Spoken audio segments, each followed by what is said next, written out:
और मेरे सुरवीरों, कैसे हो?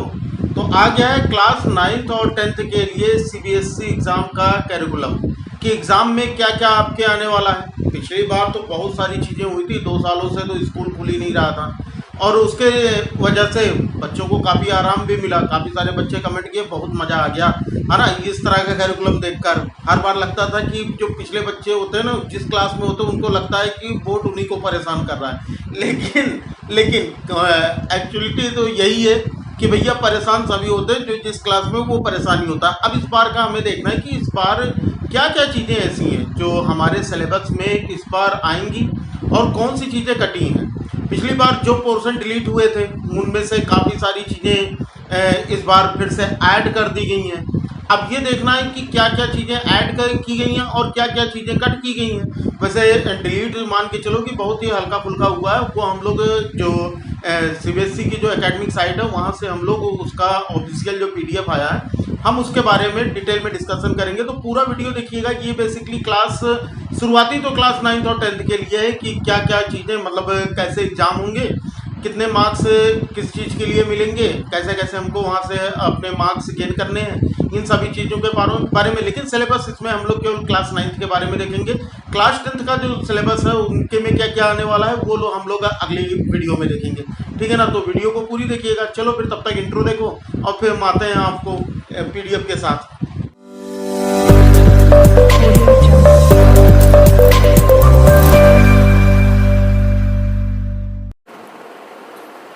तो बच्चा लोग, ये है इसकी ऑफिशियल साइट। यहाँ से आप जाकर देख सकते हो कि आपके सिलेबस में क्या आने वाला है। cbscacademic.nic.in। ठीक है, इस पर आप जाओगे या फिर मैं आपको डिस्क्रिप्शन में भी इसकी लिंक दे दूंगा, तो आप डायरेक्टली आप देखोगे तो ये करिकुलम 2023 का है। यहाँ पर देखो, curriculum for the academic year 2022 and 2023। तो क्या क्या चीज़ें हैं जो आपके एग्ज़ाम में आने वाली हैं। तो चलो हम ओपन करते हैं। यहाँ पर दोनों चीज़ें हमको दी गई हैं, सीनियर सेकेंडरी, है ना, यहाँ पर दिया गया है करिकुलम और सेकेंडरी करिकुलम। तो हम 9th और 10th के लिए देखते हैं पहले कि क्या क्या चीज़ें हैं जो आपके एग्ज़ाम में। तो सबसे पहला तो इनिशियल पेजेस दिया गया है ना। सेकेंडरी करिकुलम जो दिया गया है 9th और 10th के लिए, यहाँ पर इनिशियल पेजेस क्या क्या हैं। देखो, सबसे पहली चीज़ तो यहाँ पर ये पूछ ले रहा हमसे कि भाई इनिशियल पेजेस, मतलब ये सिलेबस में जब डाउनलोड करेंगे please read initial pages before downloading the syllabus. तो देखते हैं भाई इनिशियल पेजेस में क्या है इनके। तो अगर हम देखें इंट्रोडक्शन टू करिकुलम, तो इंट्रोडक्शन दिया गया। तो इंट्रोडक्शन अगर हम खोलते हैं तो हमें यहाँ पर क्या क्या चीज़ें देखने को मिलती हैं ये हम देखते हैं। तो ये हमारा डाउनलोड हुआ और यहाँ पर देखो कि इसमें क्या है। तो सबसे पहली चीज़ तो हमको ये दिया गया कि सेकेंडरी सीनियर स्कूल, है ना, secondary school curriculum 2022 and 23, central board of secondary education, मतलब सीबीएसई, वही चीज़ है ना। और यहाँ पर हमको द कॉन्स्टिट्यूशन ऑफ इंडिया और इनके बारे में दिया गया है कि हमारे फंडामेंटल राइट्स क्या हैं, फिर वो चीज़ देशिका वगैरह, है ना, प्रियम्बल वगैरह दिया गया है, मूल कर्तव्य दिए गए हैं जो कि हमारी बुक में ऑलरेडी दिए होते हैं। ठीक है, अब देखो यहाँ पर जो बातें दी गई हैं कि ये किस बेस पर है, principle of the CBSE curriculum, है ना, यानी किस बेस पर है ये दिया गया है। तो यानी हमको यहाँ पर क्या क्या चीज़ें देखनी है। यहाँ पर हमें अपना करिकुलम देखना है कि हमारे में क्या क्या चीज़ें एग्जाम में आने वाली हैं, मार्क्स कैसे कैसे डिजाइन होंगे। Salient feature of the CBSE secondary school curriculum, तो यहाँ पर और हमें क्या क्या चीज़ें मिलने वाली हैं, है ना। ये चीज़ें हमको केवल फिलहाल इसमें हमको कुछ ज़्यादा चीज़ें दिख तो नहीं रही हैं। ठीक है, तो इस वाले पेज से हमको कुछ ज़्यादा लेना देना नहीं है, तो हम सीधा आ जाते हैं अपने सिलेबस पे। तो यहाँ पर दो हमको सिलेबस दिए गए हैं, एक तो दिया गया है लैंग्वेज और दूसरा दिया गया है मेन सब्जेक्ट। तो हम डिस्कस करते हैं अपने मेन सब्जेक्ट पे। ठीक है, लैंग्वेज और मेन सब्जेक्ट। तो हम मेन सब्जेक्ट पर डिस्कस करते हैं कि हमारे मेन सब्जेक्ट कौन कौन से हैं। भाई मेन सब्जेक्ट तो हमारा मैथमेटिक्स, साइंस और सोशल साइंस ही है ना।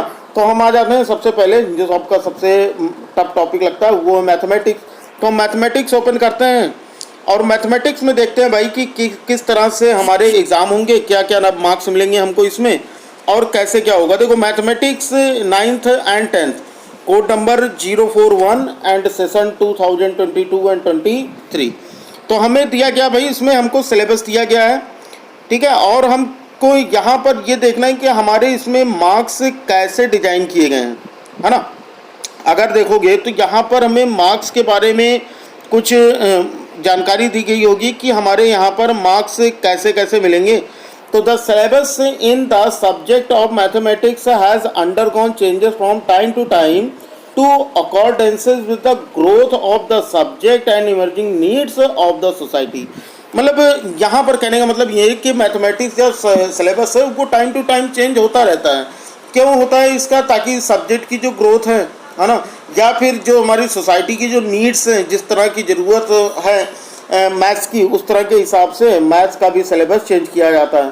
तो धीरे धीरे करके न्यू एजुकेशन पॉलिसी इसमें लॉन्च की जाएगी और यहाँ पर जो आपके मार्क्स डिज़ाइन किए गए हैं वो मार्क्स डिज़ाइन करने का कुछ तरीका ये रहा कि हम 80 मार्क्स जो होगा वो तो आपका बोर्ड एग्ज़ाम होगा, है ना, यानी कि जो मेन एग्ज़ाम होगा वो कितने मार्क्स का होगा? 80 मार्क्स का। मैं आपको सीधे सीधे चीज़ें बता देता हूँ कि जो मेन चीज़ होगी वो हमारे मेन एग्ज़ाम जो होगा वो 80 मार्क्स का होगा और 20 मार्क्स जो होंगे, है ना, वो हमारे सेल्फ असेसमेंट के मिलेंगे। ठीक है, 20 मार्क्स जो होंगे वो किसके मिलेंगे? सेल्फ असेसमेंट के मिलेंगे। ठीक है ना। अभी देखो क्या क्या क्या चीज़ें हैं इसमें। तो 80 मार्क्स तो आपका एग्ज़ाम के हिसाब से हो गया। अब यहाँ पर हमको देखना है कि ये भाई 20 मार्क्स कैसे कैसे मिलेगा। 20 मार्क्स जो होगा वो जो आपका पीरियोडिक टेस्ट होता है ना, तो पीरियोडिक टेस्ट जो होंगे वो आपके 3 टेस्ट होंगे, 3 टेस्ट होंगे पीरियोडिक। इसमें से जो आपके 2 बेस्ट होंगे, ठीक है, जिसमें आप सबसे अच्छा करोगे 2 बेस्ट, उसमें से आपके ये 5 मार्क्स मिलेंगे, है ना। अब आप ये सोचोगे यार केवल 3 टेस्ट और 5 मार्क्स, तो भाई ये भी चीज़ तो देख लो कि आपको 3 टेस्ट में से जो 2 बेस्ट होंगे आपकी, अगर एक ख़राब भी हो गया ना तो कोई फ़र्क नहीं पड़ता, वैसे बेस्ट तो आप तीनों दोगे अपना। लेकिन अगर मान लेते हैं कि तबीयत ख़राब हो गई या कुछ भी ऐसा रीज़न हो गया, शादी वगैरह में चले गए और हमारा पेपर गड़बड़ हो गया, तो उसमें से जो 2 बेस्ट हमारे हुए होंगे ना पीरियोडिक टेस्ट, उसमें से जो 5 मार्क्स होगा उसमें से मिलेगा। ठीक है ना। दूसरी चीज़ आती है कि जो हमारे प्रोजेक्ट वगैरह होंगे, ठीक है, प्रोजेक्ट वगैरह जो मिलते हैं, प्रोजेक्ट के हमारे 5 मार्क्स मिलेंगे। किसके मिलेंगे? 5 मार्क्स जो मिलेंगे वो प्रोजेक्ट के मिलेंगे। तीसरी चीज़ आती है हमारा पोर्टफोलियो। पोर्टफोलियो, अब ये कौन सी बला है पोर्टफोलियो, है ना, बहुत सारे एग्जाम में लास्ट ईयर भी हुआ था। तो पोर्टफोलियो का मतलब जो हमारे क्लास वगैरह में जो भी हमको काम वगैरह मिलते हैं उसके हमारे 5 मार्क्स मिलेंगे। ठीक है, तो इस तरह से करते हुए हमें ये 3 प्रोसेस हैं। इसके अलावा और भी काफ़ी सारी चीज़ें जिसमें हमारा पोस्टर वगैरह या फाइल वगैरह जो बनाई जाती है, ठीक है ना, फाइल वगैरह या क्लास में जो टेस्ट वगैरह होंगे, क्लास में ओरल चीज़ें होंगी, उन सभी चीज़ों के 5 मार्क्स मिलेंगे। तो कहने का मतलब इस तरह से हमारे टोटल 20 मार्क्स मिलेंगे।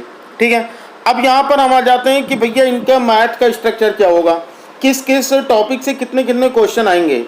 तो देखो यहाँ पर सबसे पहली चीज़ तो आपका नंबर सिस्टम। तो नंबर सिस्टम जो है यहाँ से आपको 10 मार्क्स का नंबर सिस्टम मिलने वाला है। ठीक है, नंबर सिस्टम बहुत ही डीपली पढ़ लेना, इस समय मैंने पढ़ाया भी है, तो नंबर सिस्टम आप पढ़ लेना।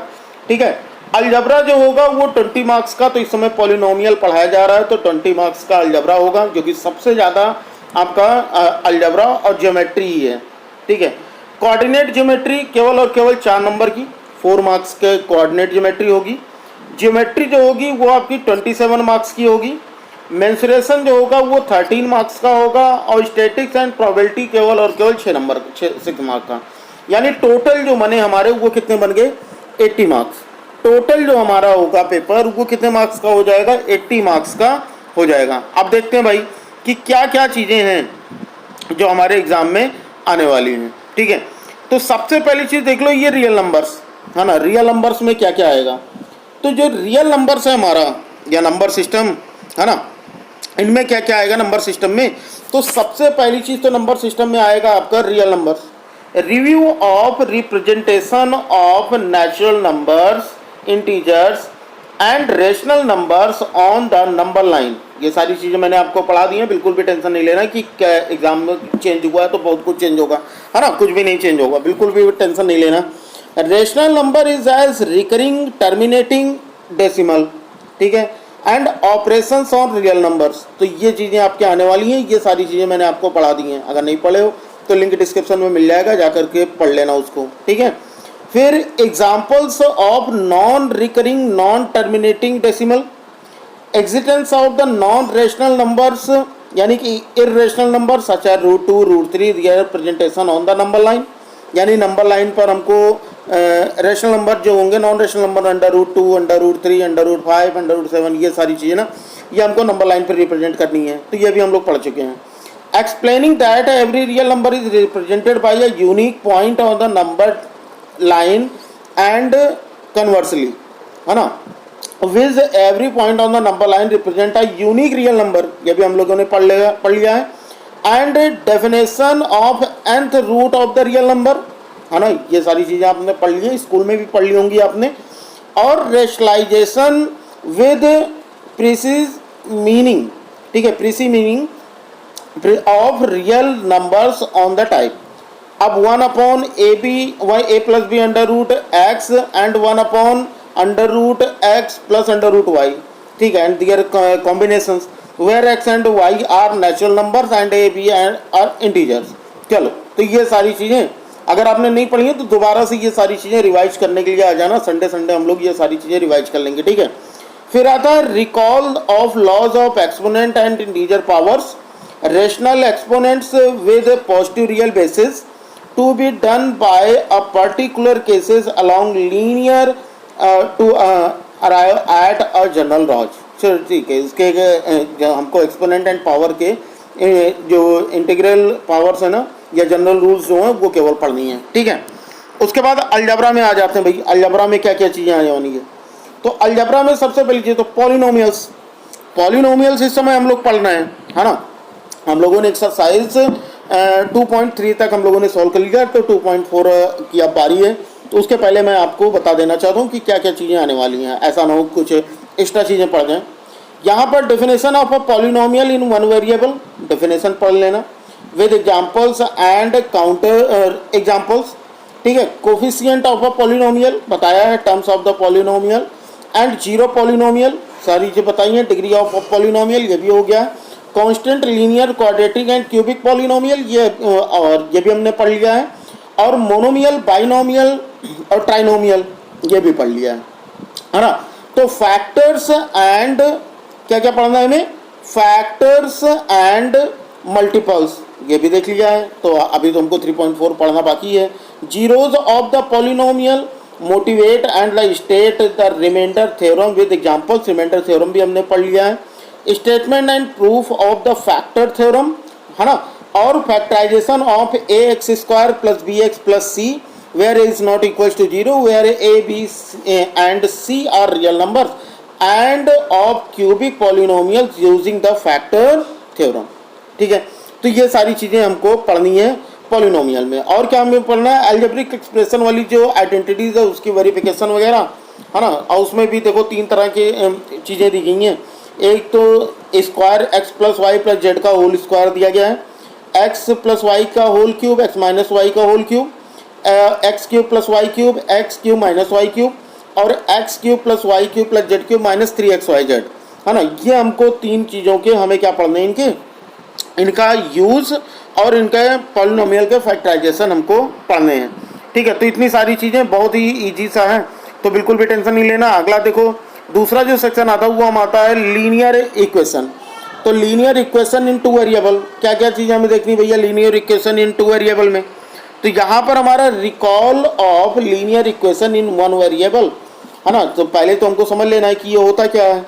उसके बाद क्लास 8 में भी हमने पढ़ा तो उसी को रिकॉल करना है। Introduction of the equation in 2 variables, focus on linear equation of the type ax plus by plus c is equal to 0, explain that a linear equation in 2 variable has infinitely many solutions and justify their being written as order pairs or real numbers, plotting them and showing that they are lie on a number line।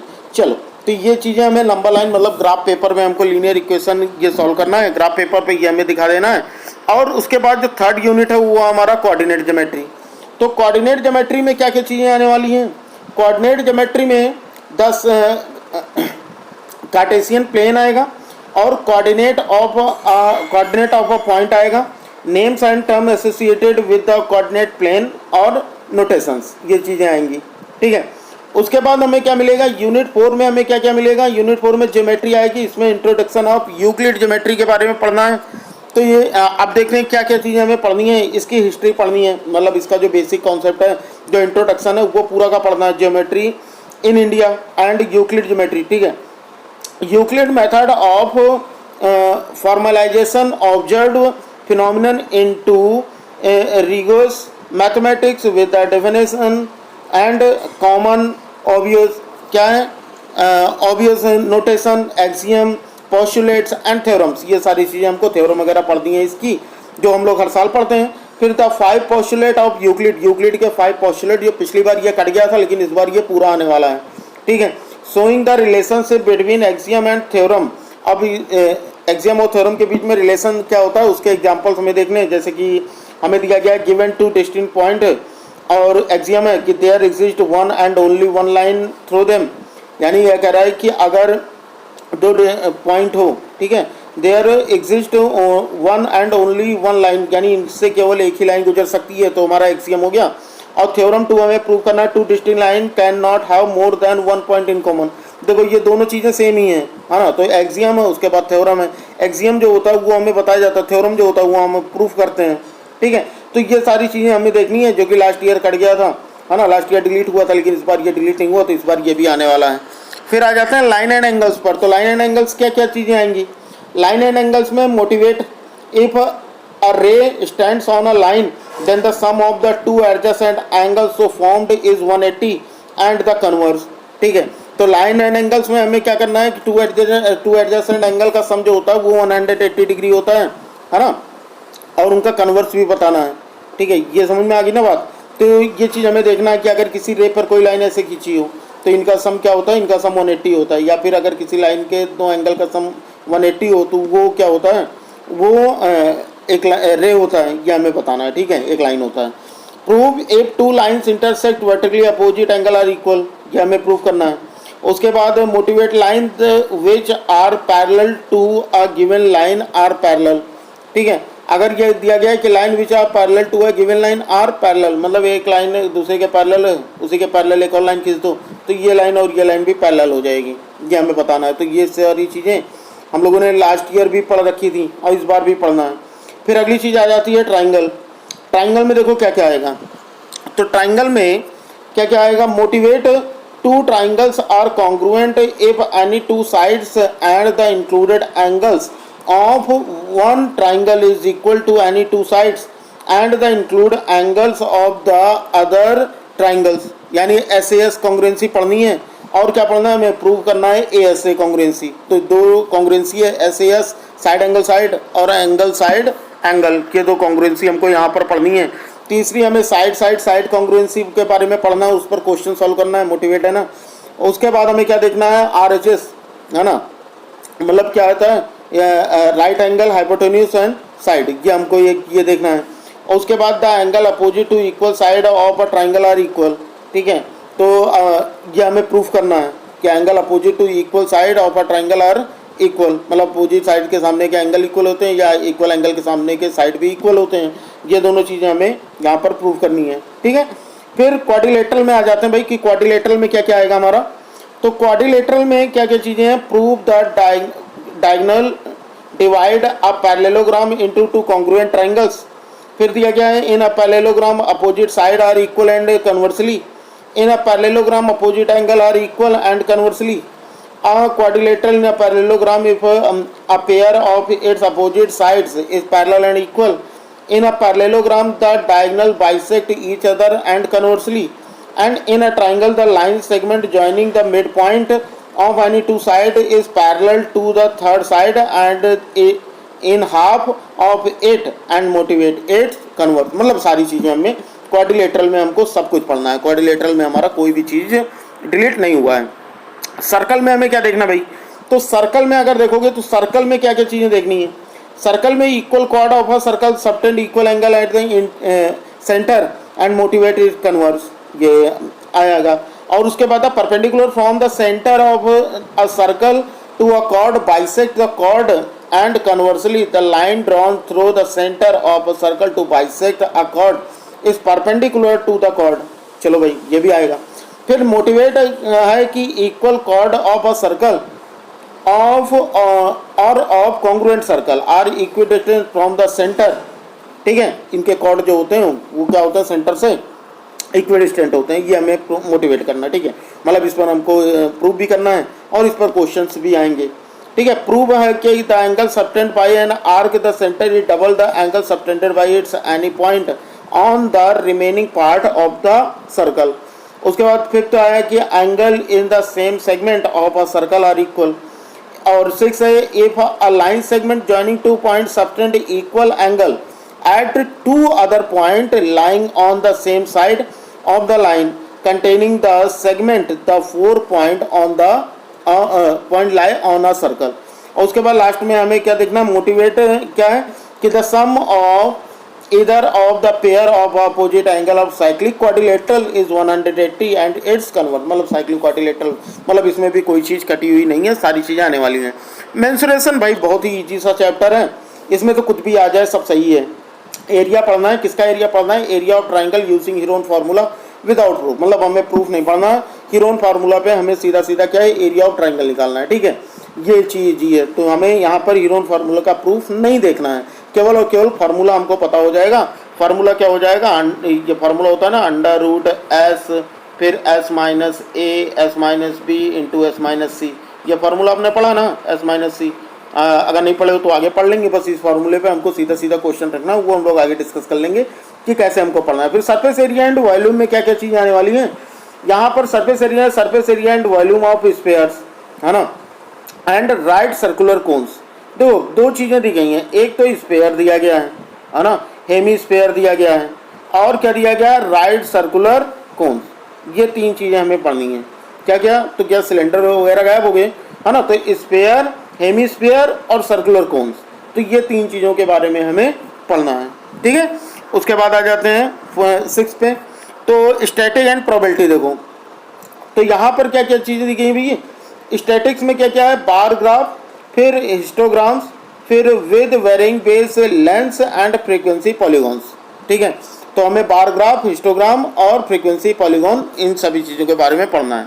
अब देखो यहाँ पर आपके exam कैसे कैसे हैं यहाँ पर, तो ये जो 9th का यहाँ पर जो टोपोलॉजी ऑफ क्वेश्चन दिया गया है, ये कैसे होंगे, ये चीज़ हमें देखना है ना।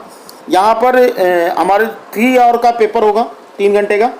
ठीक है, ये चीज़ याद रखना कि 3 घंटे का पेपर होगा बच्चा, और वो कितने मार्क्स के होंगे, 80 मार्क्स के। 3 आवर का एग्ज़ाम 80 मार्क्स। ठीक है, जिसमें आपके क्वेश्चंस इस तरह से होंगे कि कैसे कैसे क्वेश्चन होंगे। रिमेंबरिंग है ना, तो रिमेंबरिंग क्या है, exhibit memory previous learned material by recalling fact terms and basic concept and answer। मतलब जो चीज़ें आपने पहले पढ़ रखी हैं उनसे रिलेटेड कुछ क्वेश्चन होंगे। अंडरस्टैंडिंग से रिलेटेड कुछ क्वेश्चन होंगे, demonstrate understanding of facts and ideas by organising, comparing, translating, interpreting, giving descriptions and stating main ideas. मतलब यहाँ पर कुछ चीज़ें आपको दी रहेंगी जो आपको ने प्रीवियस ईयर में पढ़ा है, समझा है, उन सभी चीज़ों के बारे में। ठीक है, एक क्वेश्चन उससे होगा। उसके बाद यहाँ पर आ जाता है आपका मतलब एक क्वेश्चन क्या मतलब उसके 43 क्वेश्चन जो होंगे, 43 मार्क्स के लगभग, वो इनसे रिलेटेड होंगे हमारी समझ से। अप्लाइंग क्या है कि solve problem new situation by applying acquired knowledge, fact, technique and rules in a different way, कि 19 मार्क्स का होगा।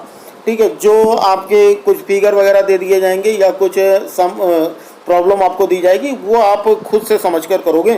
ठीक है, एनालाइजिंग, यहाँ पर क्या आएगा भाई, एनालाइजिंग में examine and break information into parts by defining motivates और कॉजेज, मेक क्या है inference and find evidence to support generalisation.